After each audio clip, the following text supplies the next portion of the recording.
मुगडेवाडी तालुका पन्हाळा येथील विविध कार्यकर्त्यांचा आमदार चंद्रदीप नरके यांच्या प्रमुख उपस्थितीत शिवसेना पक्षात जाहीर पक्षप्रवेश पार पडला। या पक्षप्रवेशामुळे परिसरातील शिवसेनेची संघटनात्मक ताकद अधिक बळकट झाली आहे। यावेळी बाबूराव चौगले, जयवंत मुगडे, संजय मुगडे, बंडोपंत मुगडे, रामचंद्र मुगडे, गजानन मुगडे, शिवाजी मुगडे, केरबा चौगले, बाजीराव मुगडे, पांडुरंग मुगडे, परमू मुगडे, तानाजी पाटील, रवींद्र मुगडे, विजय चौगले, विश्वजित मुगडे, सागर डकरे, किरण मुगडे आदी मान्यवर आणि कार्यकर्त्यांनी शिवसेनेत जाहीर प्रवेश केला। या सर्वांचं शिवसेना पक्षात सहर्ष स्वागत करण्यात आलं।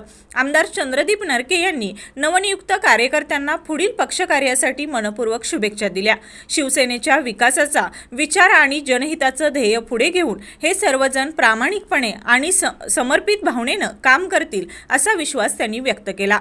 या पक्षप्रवेशामुळे मुगडेवाडी आणि परिसरात शिवसेनेचे कार्य अधिक गतिमान होईल असा विश्वास यावेळी व्यक्त करण्यात आला।